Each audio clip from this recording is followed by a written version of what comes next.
السلام عليكم ورحمة الله وبركاته. أعوذ بالله من الشيطان الرجيم. بسم الله الرحمن الرحيم. الحمد لله. الصلاة والسلام على رسول الله. ربنا زدنا علما. رب اشرح لي صدري ويسر لي أمري واحلل عقدة من لساني يفقهوا قولي يا فتاح. அல்லாஹ்வுடைய மிகப்பெரிய கிருபை, நம்ம மறுபடியும் இந்த முன்மாதிரி முஸ்லிம் பெண்மணி, ஒரு முஸ்லிம் பெண்மணி ஒரு தன்னுடைய இறைவனோட எப்படி இருப்பா, தன்னோட எப்படி இருப்பா, தன்னுடைய பெற்றோட எப்படி இருப்பா, இப்படி நம்ம தொடர்ந்து பார்த்து வர்றோம். இப்ப நம்ம பார்த்த வசனம் இருக்கு இல்லையா, அதுல அல்லாஹ் சுப்ஹானஹு வ தஆலா ஒரு பெண்மணி ஒரு முன்மாதிரியான ஒரு முஸ்லிம் பெண்மணி தன்னுடைய பேரண்ட்ஸோட எப்படி இருக்கணும் அப்படின்னு சொல்லக்கூடியதான் இந்த வசனத்தை நம்ம கேட்டோம்.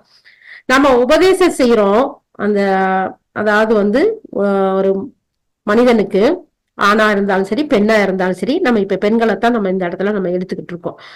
அவன் தாய் அவனை பலவீனத்துக்கு மேல் பலவீனமா, கஷ்டத்துக்கு மேல கஷ்டத்தோட சுமந்தா அவங்க அந்த மனிதனுக்கு பால் குடி மறக்க வைப்பது 2 ஆண்டுகளா ஆச்சு. அதாவது எனக்கும் உன்னுடைய பெற்றோருக்கும் ஆகவே நீ நன்றி செலுத்து, என் பக்கம்தான் நீ மீள வேண்டியது இருக்கு.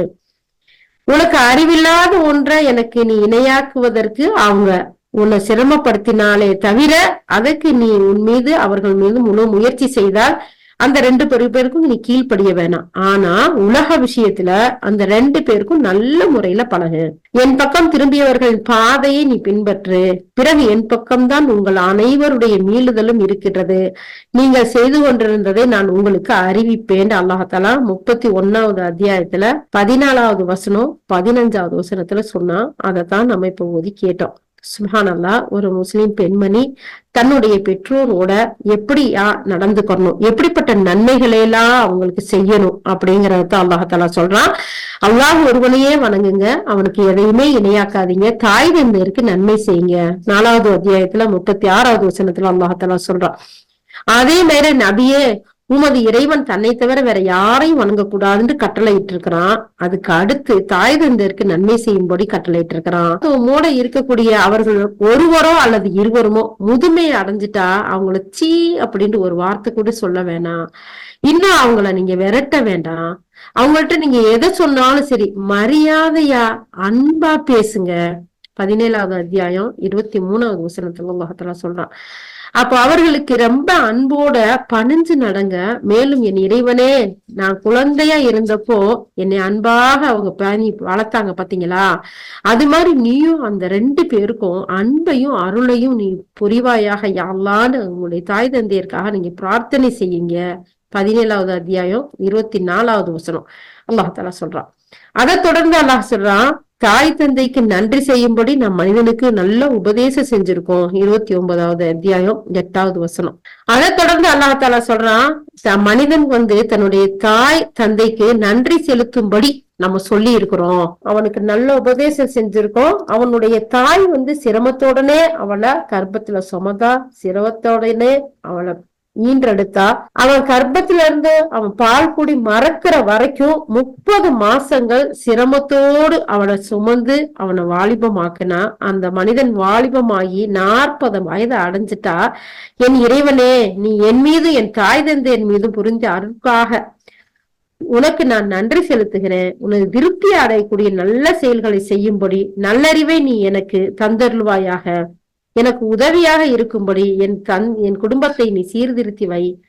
நிச்சயமாக நான் உன்னையே நோக்கிறேன். உனக்கு முற்றிலும் வழிபட்டவர்களில் நானும் ஒருவன் என்று அவன் கூறுவான். இது 46வது அத்தியாயத்துல 15வது வசனம். சுப்ஹானல்லாஹ்.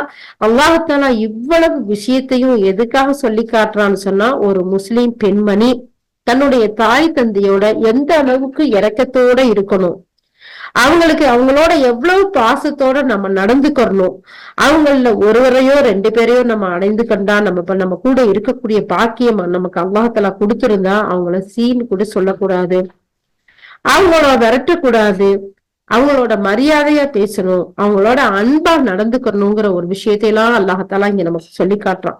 ஆனா நம்மள அல்ஹம்துலில்லாஹ் அல்லாஹ்வை அஞ்சக்கூடிய ஒவ்வொரு பெண்மணியும் அல்ஹம்துலில்லாஹ் அல்லாஹ்வுடைய கிருபையில இதை பேணக்கூடியவர்களா இருக்கும். ஆனா அதை அல்லாத மற்ற அதிகப்படியான பேர் என்ன செய்யறாங்க, அலட்சியப்படுத்தக்கூடியவர்களா இருக்கிறாங்க. பெற்றோர்களை என்ன செய்யறாங்க, மரியாதை இல்லாம பேசக்கூடியவர்களா பாக்குறாங்க. அது மட்டும் இல்லாம, உங்களுக்கு எல்லாம் வயசு ஆயிடுச்சு, உங்களுக்கு எல்லாம் இப்ப என்ன புரிய போதுமா, கொஞ்சம் சும்மா இருக்கிறீங்களா, கொஞ்சம் வாய மூடுறீங்களா, இப்ப உள்ள பிள்ளைங்க பேசுறதெல்லாம் நீங்க சொல்ல புரிய முடியாதுமா அப்படின்னு சொல்றவங்கள பாக்குறோம். பேரண்ட்ஸ், வாப்பாவோ அம்மாவோ தாயோ தந்தையோ வயசாயிட்டா ஏமா அப்படி தொணன்னு பேசிட்டே இருக்கீங்க, கொஞ்ச நேரம் அமைதியா இருக்கீங்களா அப்படின்னு சொல்றோம். ஆனா இந்த அளவோட இருந்துட்டா பரவாயில்ல, எத்தனையோ பேர் ஹோம்லயோ போய் விடுறக்கூடியவங்கள பாக்குறோம். எத்தனையோ பேர் 3-4 பிள்ளைங்க இருக்கிறவங்களதான், ஏன் எனக்கு மட்டும்தான் கடமையா, நீ என்ன மட்டும்தான் பெத்தியா, ஏன் அந்த பிள்ளை பார்க்க கூடாதா அப்படின்னு கணக்கு பார்க்கக்கூடிய மக்களும் இருக்கிறத நம்ம பாக்குறோம். அல்லாஹ் பாதுகாக்கணும். அல்லாஹ் சுப்ஹானஹு வ தஆலா சொல்லி காட்டுறா, அவங்க உங்ககிட்ட ஒருத்தரோ 2 பேரோ இருந்தா அவங்கள்ட்ட மரியாதையா இருங்க, அவங்கள்ட்ட அன்பா பேசுங்க, அவங்கள்ட்ட சீன் கூட சொல்லாதீங்க. ஏன் தெரியுமா, அவங்க தன்னுடைய வயிற்றுல அவங்கள சுமந்து பலகீனத்துக்கு மேல பலகீனத்தை சுமந்து அவர்கள் ஈன்றெடுக்கும் போது உங்களை அவங்க அடைஞ்ச கஷ்டத்துக்கு அளவே இல்லை. எந்த அளவுக்குண்டா மரியம் அலைஹிஸ்ஸலாம் சொல்றாங்க, யா அல்லாஹ் இந்த வேதனையும் இந்த கஷ்டமும் வர்றதுக்கு முன்னாடி நான் மரணிச்சு போயிருக்க கூடாதா அப்படின்னு சொல்லிட்டு. அப்ப ஒவ்வொரு பெண்மணியும் மரணத்தின் எல்லையை போய் அடையிறா ஒரு பிள்ளைய பெற்றெடுக்கும் போது. அதுக்கு பின்னாடியும் அவ திருப்பியும் அந்த பிள்ளைங்களை பெறா, அந்த பிள்ளைங்களை வளர்க்கிறா, பாசத்தோட இருக்கிறான்டா. அல்லாஹ் அவ்வளவு ஒரு கருணையும் ஒரு ஞானத்தையும் அல்லாஹால அந்த தாய்க்கு கொடுத்திருக்கான். அதனாலதான் அந்த தாய்க்கு அல்லாஹுடைய தூதர் ஸல்லல்லாஹு அலைஹி வஸல்லம் சொல்றாங்க, 3 முறை கண்ணியத்தை அதிகப்படுத்தி பெருமைப்படுத்தி அல்லாஹால சொல்றான். ஏன்னா ஒரு இடத்துல தாய்க்கும் தந்தைக்கும் யாருக்கு முதல்ல பதிலளிக்கிறது அப்படின்னு சொல்லி அல்லாஹுடைய தூதர் ஸல்லல்லாஹு அலைஹி வஸல்லம் கேட்கையில தாய்க்குன்னு சொல்றாங்க. ஏன்னா தாய்க்கு அந்த அளவுக்கு அவ கஷ்டத்துக்கு மேல கஷ்டப்பட்டு நம்மளை சுமந்து பெத்து பால் கொடுத்து வளர்த்து இவ்வளவு செய்யக்கூடிய அந்த தாய, நமக்கு எல்லாமே பிறந்ததுல இருந்து நம்ம ஒரு வாலிபம் அடைஞ்சு ஒரு பருவம் அடைஞ்சு நம்ம ஒரு ஸ்டேபிள் ஆகுற வரைக்கும் தன்னுடைய எல்லா இன்ப துன்பங்கள் அனைத்துமே இந்த புள்ளதாண்டு உழைச்சு உழைச்சு உழைச்சு நம்மளை பார்த்து பார்த்து வளர்த்து நம்மளை படிக்க வச்சு ஒரு ஸ்டேபிள் ஆக்குற வரைக்கும் வரக்கூடிய அந்த தந்தைய எப்படி நம்ம ஏத்து பேசுறது, எப்படி அவங்கள நம்ம நிராகரிக்கிறது, எப்படி நம்ம அவங்கள உதாசீனப்படுத்துறது. அல்லாஹ் சொல்றான், ஒரு முஸ்லிம் பெண்மணி இதுல எல்லாம் பாதுகாப்பா பேணுதலா இருப்பா அப்படிங்கறத நம்ம பாக்குறோம். சுப்ஹானல்லாஹ். அல்லாஹ் சொல்றான், எனக்கு நன்றி செலுத்து, எனக்கு அடுத்தபடியா ஒருத்தருக்கு நன்றி செலுத்தணும்னு சொன்னா அது உன்னுடைய தாய் தந்தை, அந்த 2 பேர் தான் அப்படின்னு. ஆனா அந்த தாய் தந்தை எனக்கு இணை வைக்கக்கூடிய ஒரு சொன்னா அப்ப மட்டும் நீ கட்டுப்படாத. அதல்லாத உலக விஷயங்கள் இருக்குல்ல, அதுல நல்ல விதமா நல்ல முறையில அவங்களோட பழகு. சுப்ஹானல்லாஹ். இப்ப சொல்ல போனா மார்க்க விஷயத்துல கட்டுப்படுறது அதுதான் கூடுதலா நிராகரிக்கிறதா இருக்கு. உலக விஷயத்திலயா சுப்ஹானல்லாஹ் சொல்லவே தேவையில்ல.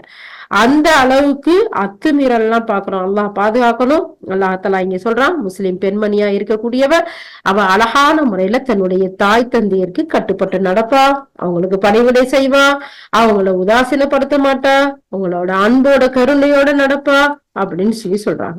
அதே மாதிரி நபி ஸல்லல்லாஹு அலைஹி வஸல்லம் ஒருத்தர் கேக்குறாரு, நான் அல்லாஹ்வுடைய நன்மையை நாடியவனா ஹிஜ்ரத் செய்யறதுக்கு உங்களிடம் நான் சத்திய பிரமாணம், அதாவது வாக்குறுதி கொடுக்க நான் வந்திருக்கேன் யா ரசூலல்லாஹ் அப்படின்னு சொல்லிட்டு சொல்றாரு. அப்போ அல்லாஹ்வுடைய தூதர் ஸல்லல்லாஹு அலைஹி வஸல்லம் சொல்றாங்க, உங்களுடைய பெற்றோர்ல யாராச்சும் உயிரோட இருக்கிறாங்களா அப்படின்னு கேக்குறாங்க. ஆமா இருக்கிறாங்க அப்படின்னு சொல்லவுமே அப்ப அல்லாஹ்வுடைய தூதர் ஸல்லல்லாஹு அலைஹி வஸல்லம், நீ அல்லாஹ்வுடைய நற்கூலிய வேணுமா, நல்ல பதவி வேணுமா, அல்லாஹ்வுடைய ரஹமத்துக்கும் ஆஃபிரத்துக்கும் உயர்ந்த அந்தஸ்துக்கும் நீ உரித்தாக வேணுமா, அப்ப அல்லாஹ் இடத்துல நற்குலி உனக்கு வேணும்னா ஆமா அப்படின்னு சொல்றாரு. அப்ப நீ போய் உன்னுடைய பெற்றோரோட செல்லு, அவங்களுக்கு அழகிய முறையில நடந்து வாழு அப்படின்னு சொல்றாங்க. சுப்ஹானல்லாஹ். இந்த ஹதீஸ் இப்னு அம்ர் இப்னு அல் ஆஸ் ரலியல்லாஹு அறிவிக்கிறாங்க. சஹீஹ் முஸ்லிம்ல பதியப்பட்ட ஒரு ஹதீஸா இருக்கு. அப்ப ஜிஹாதுக்கு போறதை விட ஹிஜ்ரத்துக்கு போறதை விட அல்லாஹ்விடத்துல உயர்ந்த அந்தஸ்தை நமக்கு கொடுக்கக்கூடியது எதா இருக்குது, பெற்றோரோட அழகான முறையில நடந்துக்கிறதுல இருக்கு அப்படிங்கறத இந்த இடத்துல அல்லாஹ்வுடைய ரசூல் நமக்கு சொல்லி காட்டுறாங்க. ஒருத்தர் நபி ஸல்லல்லாஹு அலைஹி வஸல்லம் கேக்குறாரு, நான் ஜிஹாதுல கலந்துக்கிறதுக்கு அனுமதி எனக்கு தாங்க அப்படின்னு கேக்குறாங்க. அப்பயும் அவர்கிட்ட கேக்குறாங்க, உன்னுடைய பெற்றோர் இருக்கிறாங்களான்னு சொல்லிட்டு. ஆமா, நீ ஜிஹாதுல கலந்துக்கிறத விட நன்மை உனக்கு வேணுமா, அவங்களுக்கு அழகான முறையில பணிவிடை செஞ்சு வாழு அப்படின்னு சொல்றாங்க. சுப்ஹானல்லாஹ். இந்த செய்தி அப்துல்லாஹ் இப்னு அம்ரு ரலியல்லாஹு அறிவிக்கிறாங்க. சஹீஹ் புகாரில வரக்கூடிய ஹதீஸா இருக்கு. சுப்ஹானல்லாஹ். அதுக்கு அடுத்து ஜுஹைனா குலத்தை சேர்ந்த ஒரு பெண்மணி அல்லாஹ்வுடைய தூதர்ட்ட கேக்குறாங்க, என்னுடைய தாய் ஹஜ்ஜுக்கு செல்லணும்னு சொல்லி நேர்ச்சி செஞ்சிருந்தாங்க. ஆனா ஹஜ்ஜுக்கு செல்லல, அவங்க மௌத்தாயிட்டாங்க. அதனால அவ சார்பா நாங்க ஹஜ்ஜு செய்யட்டுமா அப்படின்னு சொல்லி கேட்கும்போது அவங்க சொல்றாங்க, உன்னுடைய தாய் செய்யும் நீ அறிவிப்ப, உன்னுடைய தாயுடைய கடன் இருந்தா அதை நிறைவேற்றுவியா இல்லையா? ஆமா, நிறைவேற்றுவேன்.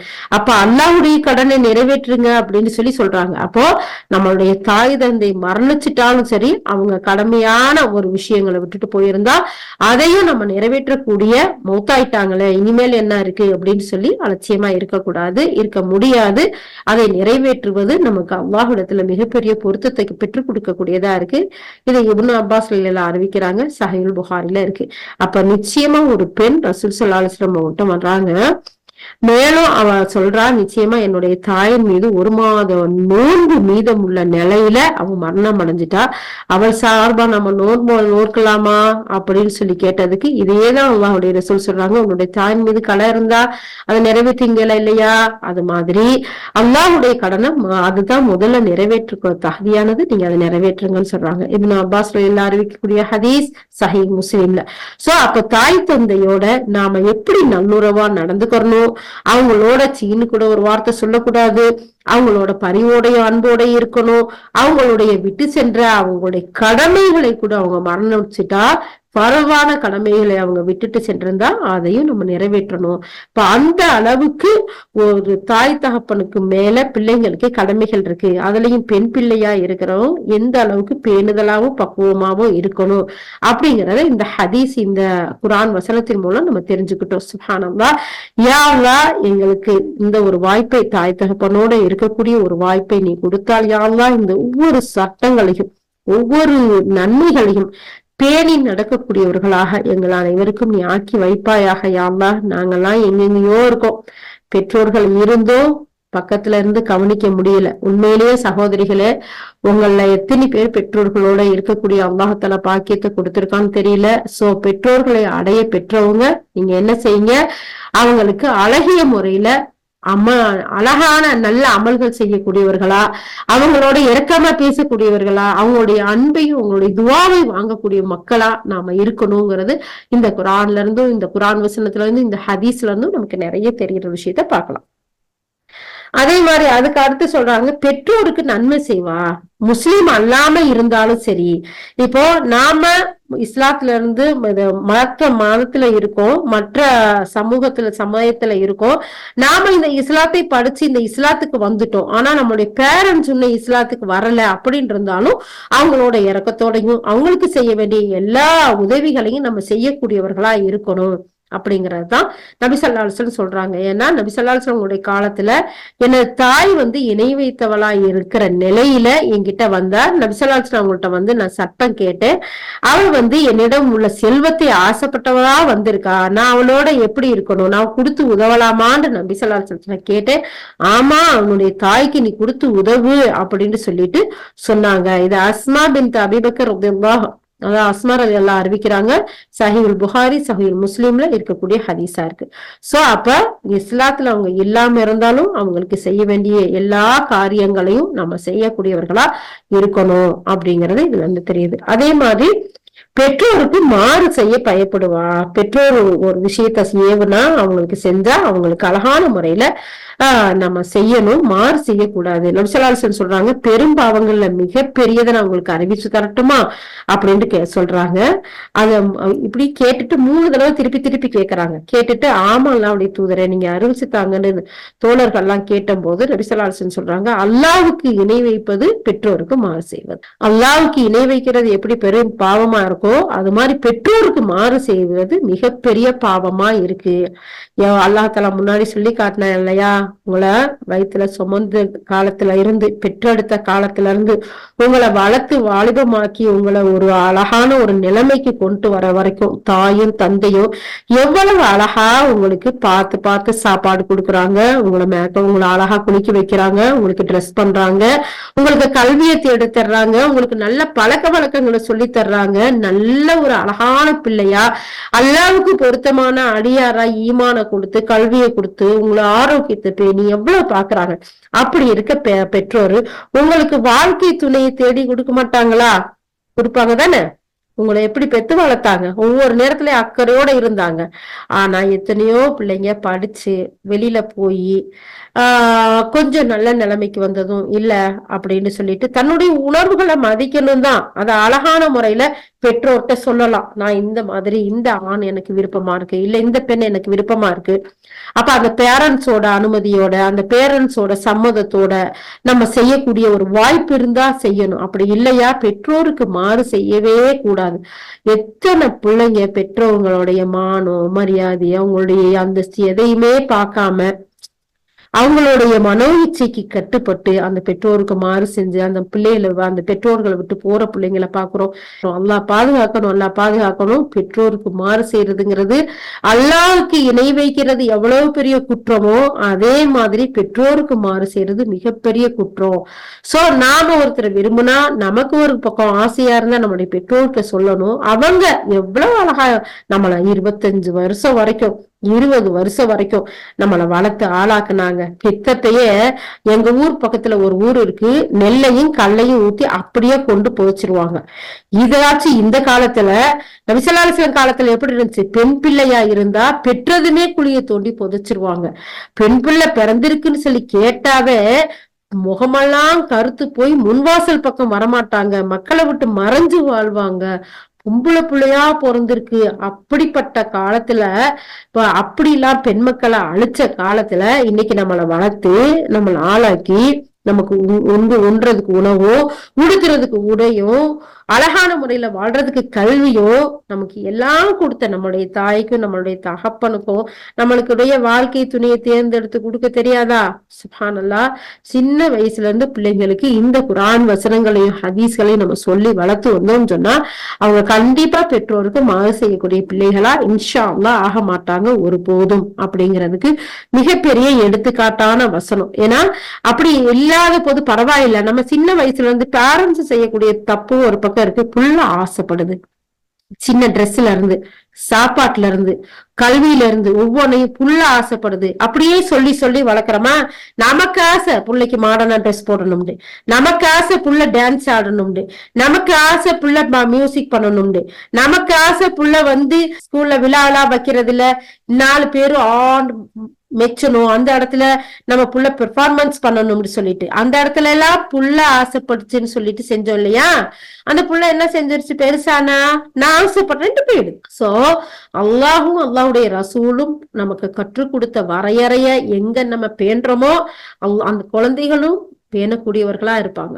எந்த இடத்துல நம்ம மாறு செய்யறோமோ ஷைத்தானுக்கு கட்டுப்படுறோமோ கொஞ்சோண்டு லைட்டா திறந்து, அப்படி டோரை ஃபுல்லா திறக்க தேவையில்ல, லைட்டா ஓபன் பண்ணி வச்சீங்கன்னாலும் போதும், அவன் உள்ள பெரிய வேலையெல்லாம் பார்க்க ஆரம்பிச்சிருவான்.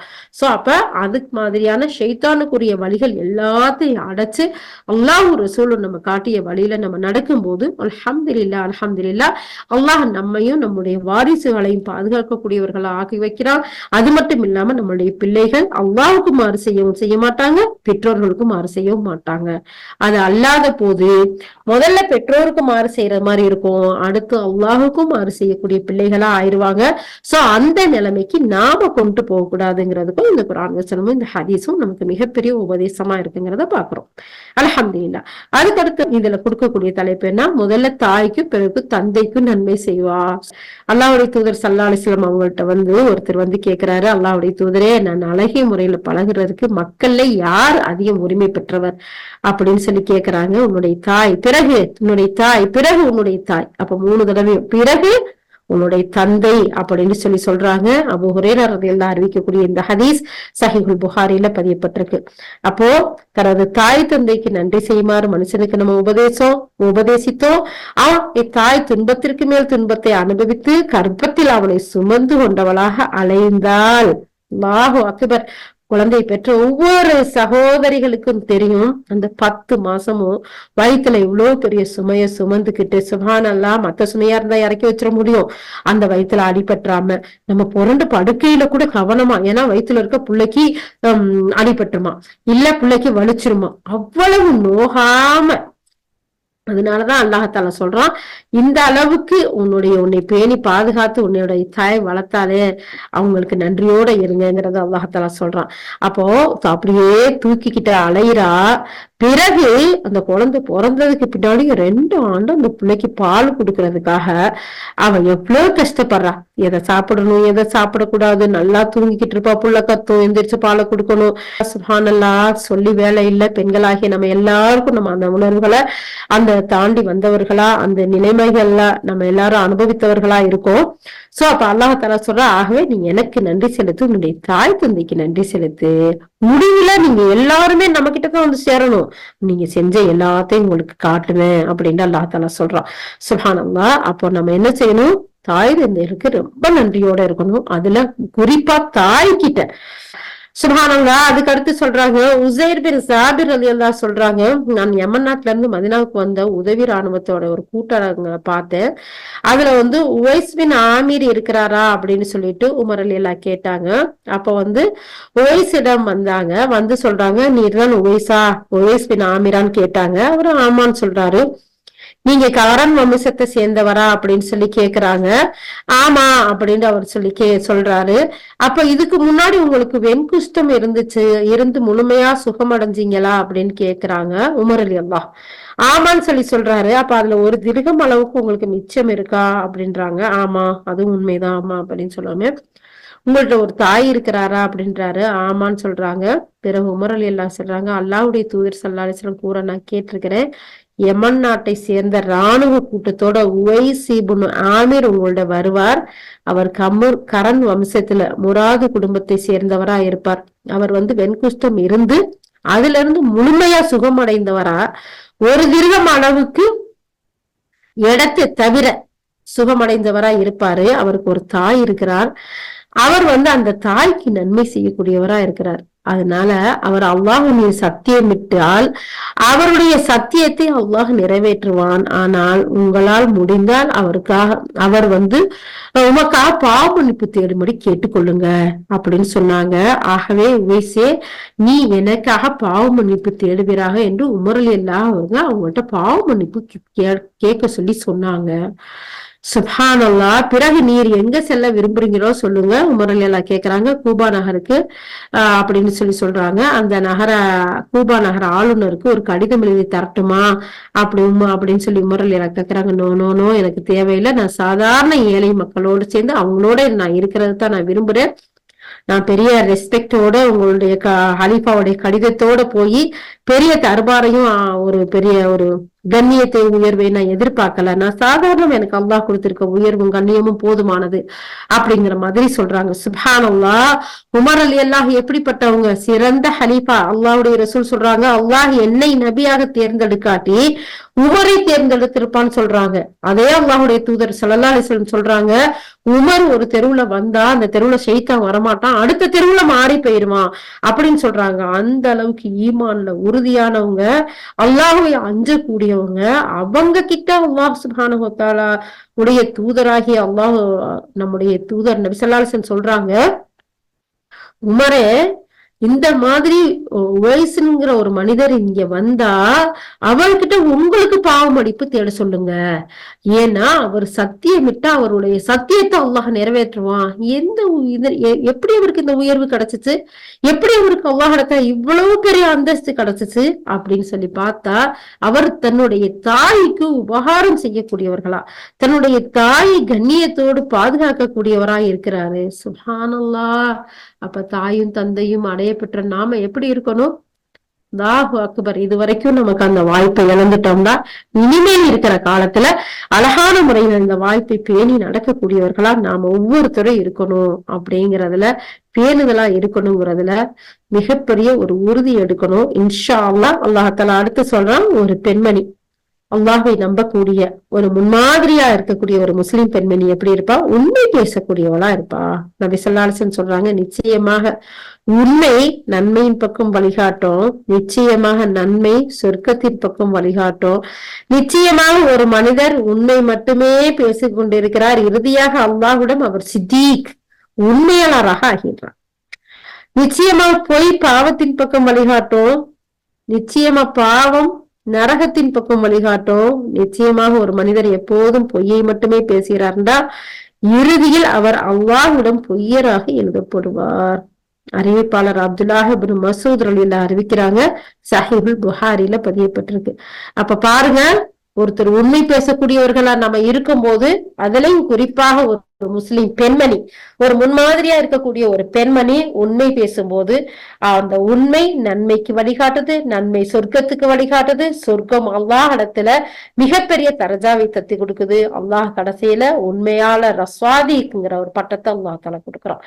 அப்போ நாம உண்மை பேசக்கூடியவர்களா இருந்தா நம்மளுடைய குடும்பத்தார் உண்மை பேசக்கூடியவர்களா இருப்பாங்க, நம்ம பிள்ளைகளை உண்மை பேசக்கூடியவர்களா வளர்ப்போம். அது மட்டும் இல்ல, ஒரு மிகப்பெரிய சமுதாயத்தையே உண்மையாளர்களா நம்ம உருவாக்கி இருப்போம் அப்படிங்கறதுல எந்த ஒரு சந்தேகமும் இல்லைங்கிறத பாக்குறோம். ஆனா அதே நேரத்துல ஒரு பெண் பொய் பேசக்கூடியவளா இருந்தா அவனுடைய குடும்பத்தாரும் அவனுடைய பிள்ளைகளும் பொய் பேசக்கூடியவர்களா இருப்பாங்க. அந்த பொய் பாவத்திற்கு இட்டு செல்லும், அந்த பாவம் நரகத்துக்கு இட்டு செல்லும். கடைசியில அவர்களுக்கு கஸாப்ன்ற ஒரு பட்டத்தை எல்லாம் கொடுக்கிறான், பொய்யராகவே அவர் எழுதப்படுகிறார். இந்த ஹதீஸை அப்துல்லாஹ் இப்னு மசூத் ரலியல்லாஹு அறிவிக்கிறாங்க, சஹீஹ் புகாரில பதியப்பட்டிருக்கு. சோ அப்போ உண்மை பேசக்கூடியவளா ஒரு பெண்மணியாக இருக்கும்போது அந்த உண்மை நம்மளை சித்தீக்குங்கிற பட்டியல்ல சேர்த்து சொர்க்கத்தில் கொண்டு போய் சேர்க்கக்கூடியதா இருக்குங்கிறதுல எந்த ஒரு சந்தேகம் இல்லை. அப்போ ஒரு முன்மாதிரி பெண்மணி உண்மை பேசக்கூடியவளாக இருப்பாய். அடுத்து பாருங்க, ஒரு முன்மாதிரி பெண்மணி முஸ்லிம் பெண்மணி அல்லாஹை நம்பக்கூடியவள், பொய் சாட்சி சொல்ல மாட்டாள். அல்லாஹ் தஆலா சொல்றான், பொய்யான வார்த்தைகளை விட்டு நீங்கள் தப்பித்துக் கொள்ளுங்கள். 22வது அத்தியாயம் 30வது வசனம் அல்லாஹ் சுப்ஹானஹு வ தஆலா சொல்றான். அப்ப மேலும் அவன் பொய் சாட்சி சொல்லாமலும் வீணான செயல்கள் நடைபெறும் இடத்திற்கு செல்லாமலும், ஒரு காலம் அப்படிப்பட்ட இடத்துக்கு போயிட்டா அதுல எந்த சம்பந்தமும் பட்டுக்கிறாம கடந்து வரக்கூடியவளாக இருப்பாள். அல்லாஹ் தஆலா சொல்லி காட்டுறான் 25வது அத்தியாயம் 72வது வசனம். அப்போ பொய் சாட்சி சொல்றதுங்கிறது எவ்வளவு பெரிய பாவம். சரி, அப்படியே போயிட்டாலும் அந்த இடத்துகளுக்கு அதுல சம்பந்தப்படாத கண்ணியமான முறையில அவங்க கடந்து வந்துருவாங்க, ஆணாயினும் பெண்ணாயினும் சரி. சோ 25வது அத்தியாயத்துல 72வது வசனம். சோ அப்ப நம்ம இந்த வசனங்களை நம்ம பார்க்கும்போது பொய்ங்கிறது எந்த அளவுக்கு மோசமானது, நரகத்துக்கு கொண்டு செல்லக்கூடியதா இருக்கு அப்படிங்கிறத பாக்குறோம். அல்லாஹ் தஆலா டைரக்டா வசனத்துல சொல்றோம், பொய்யான வார்த்தையில இட்டு நீங்க தப்பிச்சுக்கோங்க. ஒரு சிலரை பார்ப்போம், பேசுற வாயிலிருந்து வர்ற வார்த்தை பூரா பொய்யாத்தான் இருக்கும். அல்லாஹ் பாதுகாக்கணும். இந்த இடத்துல இன்னொரு ஹதீஸ கொடுக்குறாங்க, நபி ஸல்லல்லாஹு அலைஹி வஸல்லம் சொல்றாங்க, பெரும் பாவங்களில் மிகப்பெரிய பாவத்தை நான் உங்களுக்கு அறிவிச்சு தரட்டுமா அப்படின்னு சொல்லி அல்லாஹ்வுடைய தூதர் கேக்குறாங்க. ஆமா அல்லாஹ்வுடைய தூதரே நீங்க எங்களுக்கு சொல்லித்தாங்கன்னு தோழர்கள் கேக்குறாங்க. அப்போ அல்லாஹ்வுக்கு இணை வைப்பது, பெற்றோருக்கு மாறு செய்வது, ரெண்டையும் நம்ம பார்த்துட்டோம் இல்லையா? சொல்லிட்டு நபி ஸல்லல்லாஹு அலைஹி வஸல்லம் சொல்றாங்க, அப்படி சார்ந்து உட்கார்ந்து இருந்தவங்க நேரா உட்கார்ந்து சொல்றாங்க, அதுக்கு அடுத்து அறிந்து கொள்ளுங்கள் பொய் சொல்வது அப்படின்னு சொல்லிட்டு திரும்ப திரும்ப அதையே சொல்றாங்க. இதை அறிவிக்கக்கூடிய சொல்றாங்க, அல்லாஹ்வுடைய தூதர் அமைதியா இருக்க மாட்டாங்களான்னு நாங்க நினைச்சோம், அந்த அளவுக்கு சொன்னாங்க. அப்ப அந்த அளவுக்கு பாரதூரமானது பொய் சொல்றது. இந்த ஹதீஸை அபூபக்கர் ரலியல்லாஹு அறிவிக்கிறாங்க, சஹீஹுல் புகாரில பதியப்பட்டிருக்கு. அப்ப பொய் சாட்சி சொல்றது, பொய் பேசுறதுல இருந்து ஒரு முன்மாதிரி முஸ்லிம் பெண்மணி அல்லாஹ்வை நம்பக்கூடியவள், சொர்க்கத்தை ஆசைப்படக்கூடியவள் தவிர்ந்து இருப்பாள்ங்கிறத பாக்குறோம். அடுத்து நன்மையை நாடக்கூடியவளா இருப்பா. நபி ஸல்லல்லாஹு அலைஹி வஸல்லம் சொல்றாங்க, மார்க்கம் என்பது பிறர் நலம் பேணுவதற்கு. யாருக்கு அல்லாஹ்வின் தூதர் என்று நாங்கள் கேட்டோமோ அப்படி, அதாவது நபி ஸல்லல்லாஹு அலைஹி வஸல்லம் சொல்றாங்க, மார்க்கங்கிறது பிறர் நலம் பேணுவது அப்படின்னு சொல்றாங்க. அதுக்கு தோழர்கள் கேட்கிறாங்க, யாருக்கு அல்லாஹ்வுடைய தூதரே நாங்க அப்படின்னு சொல்லி நாங்க கேட்டோம். அதுக்கு நபி ஸல்லல்லாஹு அலைஹி வஸல்லம் சொன்னாங்க, அல்லாஹ்வுக்கும் அவனுடைய வேதத்திற்கும் அவனுடைய தூதருக்கும் முஸ்லிம்களின் தலைவர்களுக்கும் அவர்களின் பொதுமக்களுக்கும் பதில் சொன்னாங்க. சுப்ஹானல்லாஹ், அல்லாஹு அக்பர். தமிழ் தாரி அறிவிக்கிறாங்க, இந்த ஹதீஸ சஹீஹ் முஸ்லிம்ல பதியப்பட்டிருக்கு. அல்லாஹ்வுக்கு முதல்ல நன்மை நாடணும். அல்லாஹ் விஷயத்துல அவனுடைய வேதத்துல சொல்லப்பட்டதின்படி நம்ம நடக்கணும். நபிமார்களுக்கு அவங்க எதை சொன்னாங்களோ அதன்படி நடக்கணும். அல்லாஹ்வுடைய தூதருக்கு அல்லாஹ்வுக்கும் அல்லாஹ்வுடைய தூதருக்கும் வேதத்துல சொன்னபடி நடந்துட்டு முஸ்லிம்களுடைய தலைவர்களா இருக்கிறாங்கல்ல அவங்களுக்கு நம்ம நன்மையை நாடக்கூடியவர்களா இருக்கணும். அப்புறம் பொதுமக்களுக்கும் நன்மை நாடக்கூடியவர்களா இருக்கணும். ஒன்னையும் விட்டு வைக்கல. ஆனா இப்படி நன்மையை நாடக்கூடியவர்களா நாம இருக்கிறோமா? சுயநலத்தோட இருக்கிறோமா? ஏன்னா நாம பொதுநலத்தோட இருக்கும்போது அல்லாஹ் நமக்கு உதவி செய்யலாம். மலக்கு ஏன் நீ எந்த அளவுக்கு நான் துவா செய்யறது கூட நமக்கு நாம துவா செய்யறதை விட பிறருக்காக துவா செய்யும் போது பக்கத்துல அல்லாஹால மலக்குகளை ஏறி விடுறான். அவங்களுக்கும் அதே மாதிரி ஆகட்டும் கேளுங்க. என்கிட்ட ஒருத்தர் சொல்றாங்க, ஒரு கஷ்டமா இருக்குமா துவா செய்யுங்க நான் கேக்குறேன். அல்லா என்னிடம் இந்த சகோதரி அவளுடைய கஷ்டத்தை நீக்க சொல்லி துவா செய்ய சொன்னா அவளுடைய கஷ்டத்தை நீக்கியா அல்லா, யா அல்லா அவளுடைய துன்பத்தை நீக்கியா அல்லா, அவளுடைய நோய் நொடிகளை குணமாக்கியா அல்லா, அவளுடைய குடும்பத்துல பறக்கத்தக்கூடிய அல்லா அப்படின்னு சொல்லி நம்ம கேட்கும் போது அல்லாஹாலா அவன் புறத்துல இருந்து ஒரு மலக்கு அனுப்பி இவங்களுக்கும் அதே மாதிரியே கொடுக்கும்படி செய்யும்படி துவா செய்யறாங்க. அல்லா அதே மாதிரி இவங்களுடைய கஷ்டத்தை நீக்கி, இவங்களுடைய பிரச்சனையை நீக்கி, இவங்களுடைய நோய்களை நீக்கி, இவங்களுடைய எல்லா காரியங்களையும் பறக்கத்தை கொடுன்னு சொல்லி மலக்கு நமக்காக துவா செய்யக்கூடிய ஒரு பாக்கியம் எப்ப கிடைக்கும்னா பிறருக்காக நம்ம துவா செய்யும் போது. சுப்ஹானல்லாஹ். அப்ப பிறர் நலம் பேன்றது நமக்கு எவ்வளவு பெரிய அந்தஸ்தை நமக்கு பெற்று தருது அப்படின்னு சொல்லி பாருங்களேன். சுயநலம் பேணும் போது உலகத்திலேயும் சுயநலவாதியா இருக்கிறதுல எந்த ஒரு நன்மையும் இல்ல, மறுமையிலையும் அதுல எந்த ஒரு நன்மையும் இல்லை. அப்ப அதனாலதான் அல்லாஹ்வுடைய ரசூல் நமக்கு சொல்றாங்க, ஒரு முன்மாதிரி ஒரு முஸ்லிம் பெண்மணி நன்மை நாடக்கூடியவளா இருப்பா.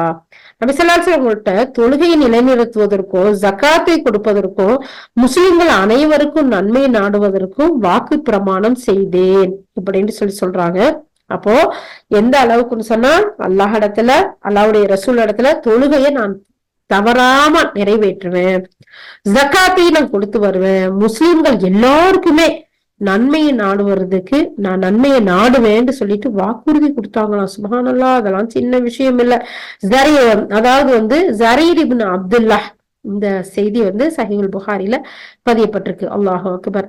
இதெல்லாம் குடும்பத்துல இருக்கிறவங்களுக்கு நன்மை செய்யறதே பெரிய விஷயமா இருக்கு. சுப்ஹானல்லாஹ். முஸ்லிம்கள் அனைவருக்கும் நன்மை செய்யறதெல்லாம் இருக்கே மிகப்பெரிய கல்ப அல்லாஹாலா கொடுக்கணும். அதுக்கடுத்து சொல்றாங்க, நபி ஸல்லல்லாஹு அலைஹி வஸல்லம் சொல்றாங்க, அறிந்து கொள்ளுங்கள் உங்கள் ஒவ்வொருவரும் பொறுப்பாளிகள், நீங்கள் ஒவ்வொருவரும் அவரவர் பொறுப்பை குறித்து மறுமையில் விசாரிக்கப்படுவீர்கள். மக்களுக்கு தலைவராக இருப்பவர் பொறுப்பாளர் ஆவார். அந்த தன்னுடைய குடிமக்கள் குறித்து விசாரிக்கப்படுவார். மக்களுக்கு தலைவராக இருக்கிறவங்களுக்கு கட்டுப்பட்டு நடங்கன்னு சொன்னாங்கல்ல, அப்ப அந்த தலைவர் விசாரிக்கப்படுவார். உங்களுக்கு கீழே இருந்த குடிமக்களுக்கு நீங்க நன்மை செய்தீங்களா, அவங்களுடைய நலனை கருத்துல கொண்டீங்களா, அல்லாஹ் தஆலா நாளைக்கு மறுமையில கேட்பான் இன்ஷா அல்லாஹ். அதே மாதிரி ஒரு ஆண் தன்னுடைய குடும்பத்திற்கு பொறுப்பாளி. அவன் தன்னுடைய பொறுப்புக்கு உட்பட்ட தன்னுடைய குடும்ப பொறுப்பாளர்கள் மனைவிய பிள்ளைங்களை எல்லாரையும் பத்தி விசாரிக்கப்படுவான். இதே தாய் தகப்பன் விட்டு சென்றிருந்தாங்கன்னா தன்னுடைய சகோதர சகோதரிகள் அந்த தலைவனுடைய பொறுப்பு. அப்ப அந்த ஒரு குடும்பத்தை வழிநடத்தக்கூடியது ஒரு ஆணுக்கு அல்லாஹ் தஆலா அந்த பொறுப்பை கொடுத்திருக்கான். மனைவி, பிள்ளைகள், தன்னுடைய குடும்பத்தார், வீட்டார்கள் மற்றும் அவருடைய குழந்தைகளுக்கு அவர் பொறுப்பாளி. அவர்களை பற்றி அவர் விசாரிக்கப்படுவார். ஒருவருடைய பணியாளன் தன்னுடைய எஜமானின் செல்வத்திற்கு பொறுப்பாளன். அதாவது ஒரு ஆண் தன்னுடைய குடும்பத்திற்கு பொறுப்பாளி. அப்ப மனைவி ஆசைப்படுறதெல்லாம் செய்ய முடியாது. அல்லாஹ் தஆலாவும் அல்லாஹ்வுடைய ரசூலும் எதை நமக்கு அனுமதிச்சாங்களோ அதை மட்டும்தான் செய்யணும். இன்னைக்கு ஆசைப்படுறாங்க. சுப்ஹானல்லாஹ். அந்த காரியத்தை விவரமா சொன்னோம்னா எங்கேயோ போயிடும். பிள்ளைங்க ஆசைப்படுறாங்கன்னு சொல்லிட்டு எத்தனை அத்துமீறல்கள் இஸ்லாத்துக்கு அப்பால் நடக்குது. உண்மையிலேயே இந்த கணவனை, இந்த குடும்பத்தினுடைய தலைவனை நாம அங்க தள்ளவே கூடாது. அப்படியே தள்ளினாலும் அவர் ரொம்ப அல்லாஹ்வுக்கு பயந்தவரா இருந்தா அந்த பக்கம் போகக்கூடாது. ஏன்னா தன்னுடைய மனைவியும் தன்னுடைய பிள்ளைகளும் தனக்கு கீழே இருக்கவர்களும் அவர்களுடைய பொறுப்பாளி. அவர்களை பற்றி அல்லாஹ் அவரிடம் விசாரிப்பான். அவங்க கேட்டா உனக்கு எங்கப்பா போச்சு, அல்லாஹ்வுக்கு பயந்து நீ என்ன செஞ்சிருக்கணும், அவங்களுக்கு நல்ல உபதேசம் பண்ணியிருக்க வேண்டாமா, அவங்களுக்கு அழகான முறையில அறிவுரை எடுத்து சொல்லியிருக்க வேண்டாமான்னு அல்லாஹ் விசாரிப்பான். பாதுகாக்கணும் நம்மளுடைய குடும்பத்து தலைவர்களான ஆண்களை. அதே மாதிரிதான் தன்னுடைய மனைவி தனக்கு கீழே இருக்கக்கூடிய தன்னுடைய கணவருடைய குடும்பத்தாரையும் அவருடைய குழந்தைகள் பற்றி விசாரிக்கப்படுவாள். அந்த நல்ல ஒரு குழந்தைகளை வளர்த்து குடும்பத்தாரை பேணி பார்க்கிறது அந்த பெண்ணுக்கு கடமை. அவள் அந்த குடும்பத்துக்கு பொறுப்பாளி. நாளை மறுமையில் விசாரிக்கப்படும் போது அவள் கரெக்டா ஆன்சர் சொல்றதுக்கு எல்லாத்தையும் வச்சிருக்கணும். ஏன்னா ஒரு மிகப்பெரிய சமுதாயத்தை உருவாக்குற ஒரு பொறுப்பை அல்லாஹ் சுப்ஹானஹு வ தஆலா பெண்கள்கிட்ட தான் கொடுத்திருக்கான். குழந்தைய பாருங்க, குழந்தை வளர்ந்து பெத்ததுல இருந்து அது நல்ல ஒரு பருவம் அடைஞ்சு வெளியே போற வரைக்கும் தன்னுடைய தாயின் தான் முதல் பள்ளிக்கூடம், தாயின் மடிதான். சோ அப்ப அவதான் முதல் ஆசிரியரும் கூட. அப்ப நல்ல குழந்தைகளை நல்ல உருவாக்குறது, நல்ல சமுதாயத்தை உருவாக்குறது, இந்த சமுதாயத்துக்கு நல்ல பிள்ளைகளை நம்ம பெற்றெடுத்து வளர்த்து கொடுக்கறது பெண்கள் மீது கடமை, கட்டாயமான கடமை. இது பத்தி நம்ம விசாரிக்கப்படுவோங்கிறத இந்த இடத்துல அல்லாஹ்வுடைய தூதர் ஸல்லல்லாஹு அலைஹி வஸல்லம் சொல்றாங்க. அதை தொடர்ந்து அல்லாஹ்வுடைய ரசூல் சொல்றாங்க, ஒரு பணியாளன் தன்னுடைய எஜமானுடைய செல்வத்துக்கு பொறுப்பாளன் ஆவான், அது பற்றி அவன் விசாரிக்கப்படுவான். அப்ப பணி செய்யக்கூடிய ஒவ்வொருத்தரும் நம்மளுடைய கம்பெனிக்கு விசுவாசமா நடந்தமா, நம்ம ஓனர் சொன்னதை கரெக்டா கேட்டோமா, லூட்டி அடிச்சோமா, ஓட்டி அடிச்சோமா, இத பத்தி எல்லாம் அல்லாஹ் விசாரிப்பான். எத்தனையோ பேர் அப்படிலாம் இருக்கிறாங்க. பொறுப்போட நடக்கக்கூடியவங்களும் இல்லாமல் இல்ல. அல்லாஹாலா ஒவ்வொரு பணியாளர்களையும் அவங்களுடைய எஜமானர்களுக்கு விசுவாசமா இருந்தீங்களான்னு விசாரிப்பான். அறிந்து கொள்ளுங்கள், நீங்கள் ஒவ்வொருவரும் பொறுப்பாளிகளே, நீங்கள் ஒவ்வொருவரும் அவரவருடைய பொறுப்புக்கு கீழ் உள்ளவைகளை பற்றி விசாரிக்கப்படுவீர்கள். அப்போ ஒரு முஸ்லிம் பெண்மணி எப்படி இருப்பா? நமக்கு அல்லாஹாலா பொறுப்பை கொடுத்திருக்கோம், அந்த பொறுப்பை அழகான முறையில நாம செய்யணுங்கிறதுல அவ இருப்பா. அது மட்டும் இல்ல, ஒரு முமீன் பெண்மணி, ஒரு முமீனான பெண், ஒரு முன்மாதிரி ஒரு முஸ்லிம் பெண்மணி நன்மைக்கு வழிகாட்டுவாள். அல்லாஹ்வுடைய தூதர் ஸல்லல்லாஹு அலைஹி வஸல்லம் சொல்றாங்க, எவர் ஒரு நன்மைக்கு வழிகாட்டுவாரோ அவருக்கு அதை செய்தவரின் நன்மையை போன்று நன்மை கிடைக்கும். அதே மாதிரிதான் யார் ஒருத்தர் தீமைக்கு வழிகாட்டுவாங்களோ அதை செய்தவருடைய தீமை இவரை வந்து சேரும். இந்த இடத்துல இது இல்ல, வேற ஒரு இடத்துல அல்லாஹ்வுடைய ரசூல் சொல்லியிருப்பாங்க. இதையும் நம்ம மனசுல வைக்கணும். அப்ப நம்ம நன்மையான விஷயத்துக்கு மக்களுக்கு நல்வழி காட்டணும்னு சொன்னா நமக்கு நன்மை, அவர்கள் செய்யக்கூடிய நன்மை அளவுக்குரிய அதிகப்படியான நன்மையும் அல்லாஹ் தஆலா கொடுக்கக்கூடியவனா இருக்கான். அபூ மசூத் அல் அன்சாரி ரலியல்லாஹு அறிவிக்கக்கூடிய ஹதீஸ் சஹீஹ் முஸ்லிம்ல பதியப்பட்டிருக்குதுங்கிறத பாக்குறோம். சுப்ஹானல்லாஹ். அப்போ இந்த செய்திகளை எல்லாம் பார்க்கும்போது ஒரு முஸ்லிம் பெண்மணி தன்னுடைய இறைவனுக்கு நன்றியோட இருப்பாள், தன்னுடைய பெற்றோருக்கு கட்டுப்பட்டு நடப்பாள், தன்னுடைய குடும்பத்தார்களுக்கு நன்மையை நாடுவாள், தன்னுடைய குடும்பத்தாருக்கு மட்டுமல்ல முஸ்லிம் சமுதாயத்துக்கே நன்மையை நாடக்கூடியவளாக இருப்பாள், நன்மைக்கு வழிகாட்டுவாள், பொய்ப்புறம் பேசுவதிலிருந்து தன்னை பாதுகாத்துக் கொள்வாள், அல்லாஹ் நமக்கு கொடுத்த பொறுப்பை அமானிதமாக பேணி நடக்கக்கூடியவளாக இருப்பாள்ங்கிறத நம்ம இதுவரைக்கும் பார்த்திருக்கோம். இன்ஷா அல்லாஹ் ஏமாற்ற மாட்டாள், வஞ்சிக்க மாட்டாள், மோசடி செய்ய மாட்டாள். யாரு? ஒரு முஃமினான முன்மாதிரி பெண்மணி. இன்ஷா அல்லாஹ் இது சம்பந்தமா அடுத்த மீட்டிங்ல நம்ம பார்ப்போம். இன்ஷா அல்லாஹ்.